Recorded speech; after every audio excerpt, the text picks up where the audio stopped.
Welcome to the Dog Trainers Podcast, a podcast created by dog trainers, for dog trainers, or anyone who's ever fallen in love with man's best friend. Episode 7, Why Dog Training is Important. All right, what's next, Mariano? I want to hear your thoughts on socialization, because the way that you phrase that, routine development, right place at the right time for the right behavior.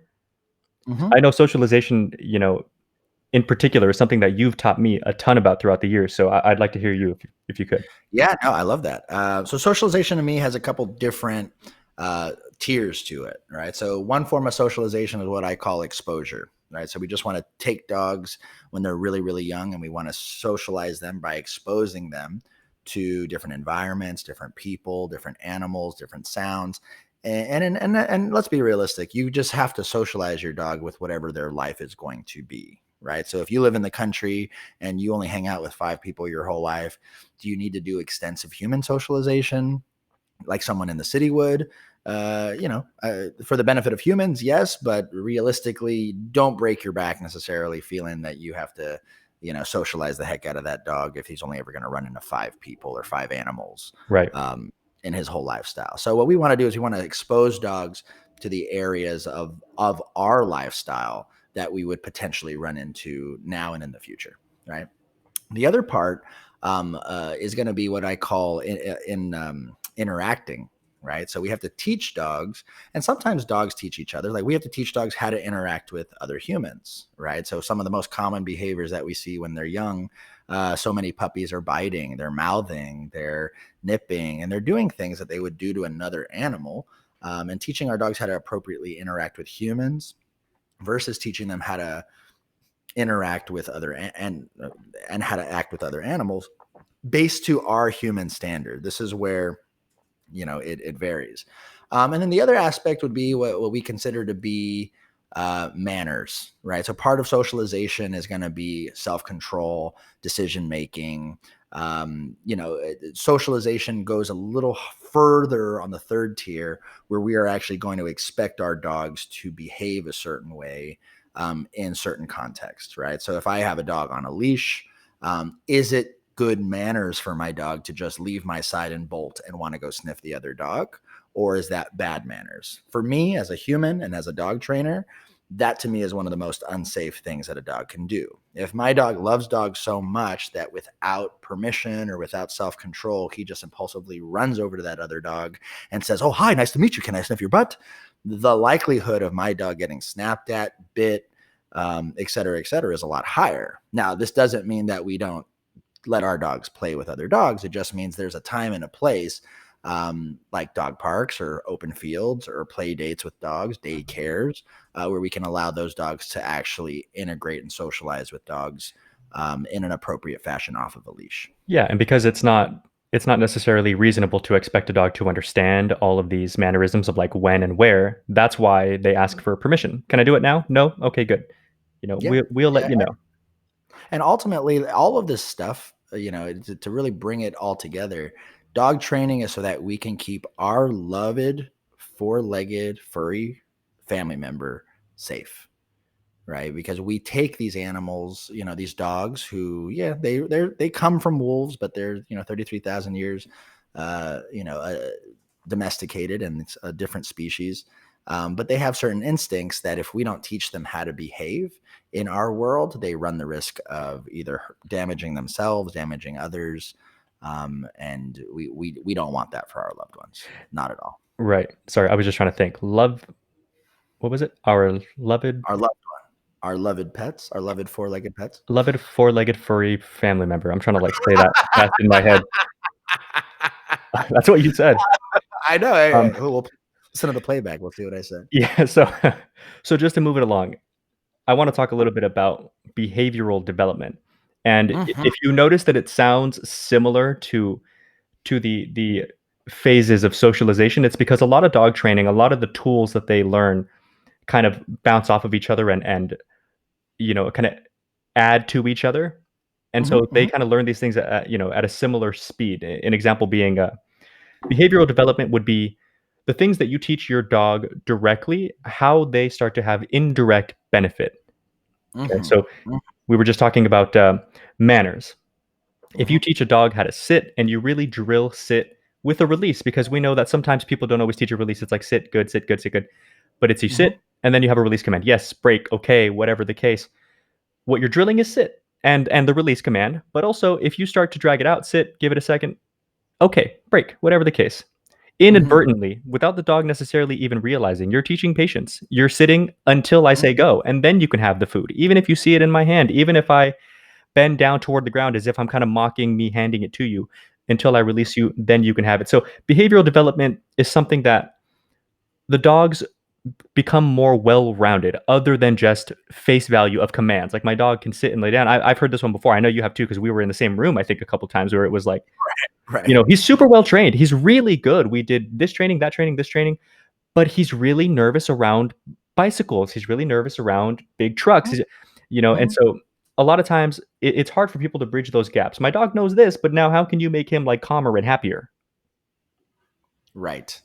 Right. Exactly. Yeah, and another way that I look at behavior development is a very similar, but like you guys got to remember, we dogs not only are born with instincts, but throughout the years, through breeding, selective breeding, we've created dogs that have very, very highly concentrated abilities, right? Whether they be hunting, tracking, seeking things out, killing things like terriers. There's so many different skill sets that we bred for that the dogs actually come out of the womb and they are already programmed to be obsessed over something. And so ultimately in dog training, when we're doing behavior development, we're teaching dogs how to control those superpowers that we bred into them over the several thousands of years, right? And we're teaching them how to be able to fit into the lifestyle that we live while also being able to allow them to use their superpowers from time to time. Right. That's how I always refer to their breed skills. They have superpowers. And so behavior development is either going to be teaching our dogs to combat something that is, or some people can call this behavior modification. But behavior development would be us teaching the dog to control already existing instincts and superpowers. So that way those things do not control them. Right. Right. So that's how I would put it. Um, Hope that makes sense. Yeah. No, I agree with you. And finally, we have relationship development, which goes along a similar strain. I think that lends itself a bit more to what we talked about earlier, which was managing expectation and understanding the differences between dogs and owners. And a lot of Hmm. relationship development is that it's the behavioral side of it. It's understanding that dogs were bred for very certain specific things, and so it's very innate and it's very much we've talked about self-reinforcing behaviors, positive feedback loops, and there needs to be a certain understanding of if your dog does something, especially something that's unsafe, like bolting away from you to go sniff a dog, whether we know that that dog's friendly or not, or if it's across the street. The dog Right. has good intention, but there's reasons outside of that why this just isn't okay.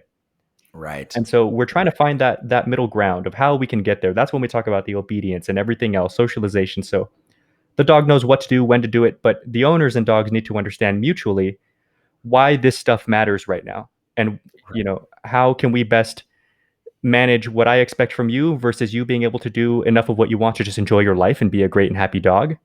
Right. And it's a balancing act. Right. Right. And I mean, and here's another way we look at relationship development, guys. And because it sounds, when I first heard relationship development, it sounded like this vague idea of like, oh, it's like, you're the dog, you teach your dog to fall in love with you.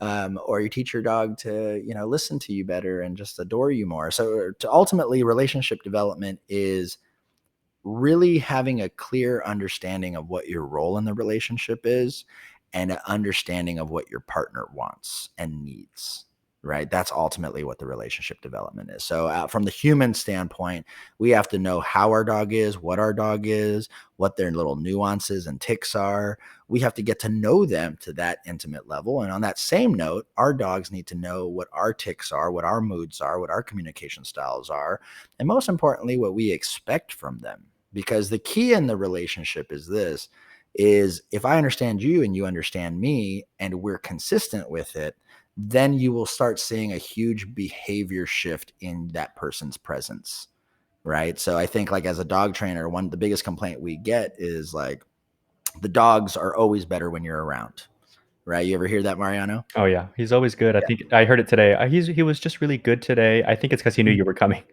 Right, and they always say stuff like that, and they say, "Oh, he's not doing it now because you're Right, here." And always what I tell people is they always say, they say things like, "Well, the dog's better when you're here." And I always respond by saying, "Well, you're better when I'm here right. also. That's why he's not Dude, misbehaving." that's my phone when I take it to Verizon, whatever problem just works when I'm in the store, and they look at me like I'm crazy and It's the car at the mechanic thing. yeah, It's never works. But the reality of it is there are little things that we that you know that we can do better as the partner in the relationship with our dogs.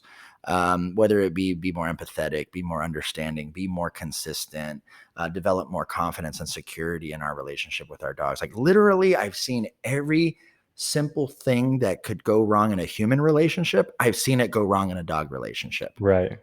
Everything, like every single thing, like it's just it's this is a human this is part of the human experience. Like Yeah, it's you crazy. Jealousy, lack of boundary. Yeah, it is crazy what issues you people see can. you see everything develop in dog relate that these dogs wouldn't develop this naturally in the wild. They only develop it living with humans. So in essence, like this is we develop these problems, and the reason relationship development is our last point that we want to make is we are relationship counselors for dogs, and they're humans. Mhm. Pretty much that's what it is. It's like we love dogs, we advocate for them, because they don't have a verbal voice. So our job is to really teach you guys, how to be the best partner to your dog that you can be. Can I inject some future food for thought for the young trainers that are listening to this? Oh yes, please do. Here's a fun one, and I know you'll agree. It's it's especially complex to be the, like, relationship counselor between dog and owner, where there's multiple owners that feel differently about training. Hmm, So there's, like, hmm. the mom who's really It's a okay with. family Yeah, counselor. right, so a lot of times it's like the mom has no problem being firm, and the dad is like, he's like, "Oh, well, I just wanna baby my dog, and, when I was younger in Minnesota, You're I just welcome. had a dog outside," and Yep, yep, yep, yep. we have to bridge that gap and then the dog gap all at the same time, so young trainers, Mhm. we hear you, that's something we'll get you there, just stick around. Um, Yeah. Thank you for listening to the Dog Trainers Podcast, a podcast created by dog trainers for dog trainers, or anyone who's ever fallen in love with man's best friend.